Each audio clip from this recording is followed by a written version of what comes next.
Welcome to Nick Software and the new Sharpener Pro 3.0. We'll take a brief look at the new software and how it integrates within Adobe Photoshop.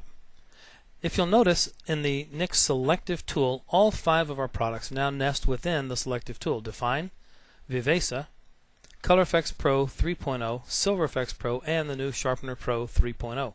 So there's quick and easy access to all of the tools. By clicking on the Sharpener Pro 3.0, you'll see we have 2 options: Raw Pre-Sharpener and Output Sharpener. Raw Pre-Sharpener will not be utilized by very many photographers. However, it is the optimum control for photographers who want to fine-tune their workflow to the nth degree, so to speak. In this case, you would want to make sure that you turn the sharpening off of your camera and turn the sharpening off in your raw processing software. This would be step 1 in a 2-step process.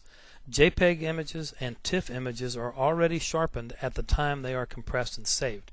The only time you would need raw pre-sharpening is if you're shooting raw, and again, if the camera sharpening was turned off and that the software sharpening was turned off in your raw processor.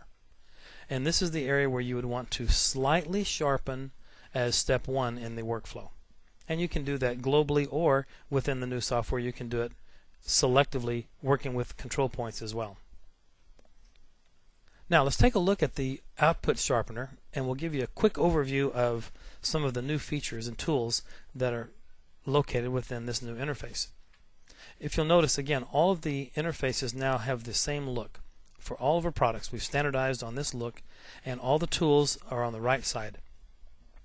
The great part about Sharpener Pro 3.0 is that we always base all of our sharpening on the output device, as opposed to basing sharpening on what you see visually on your monitor. So from display, in this case, you can go to inkjet, you can go to continuous tone, halftone, hybrid device, whatever the output device is that you'll be working with.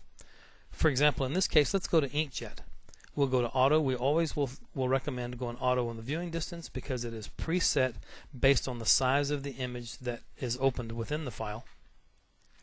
Paper type we can select in this case, let's say we're going to print on our luster paper, and our printer is going to be a 2400 by 2400 printer resolution. We have this great new feature called Creative Sharpening, which allows us first to set the output sharpening strength, and the default is 100%. But then we have these great new tools called Structure, Local Contrast, and Focus. Each of these has specific lessons here on the website written for more detailed information. But simply put, Structure will increase the sharpening in texture, if you'll notice in the background here in this textured wall.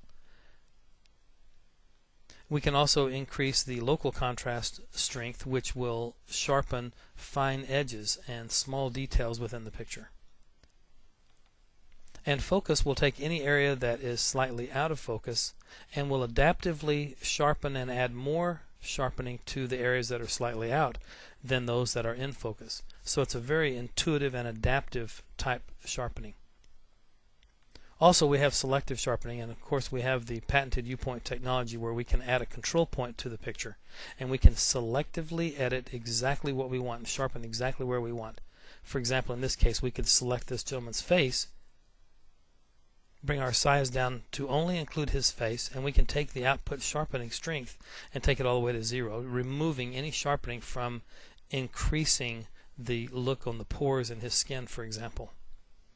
And we can also edit by the color ranges.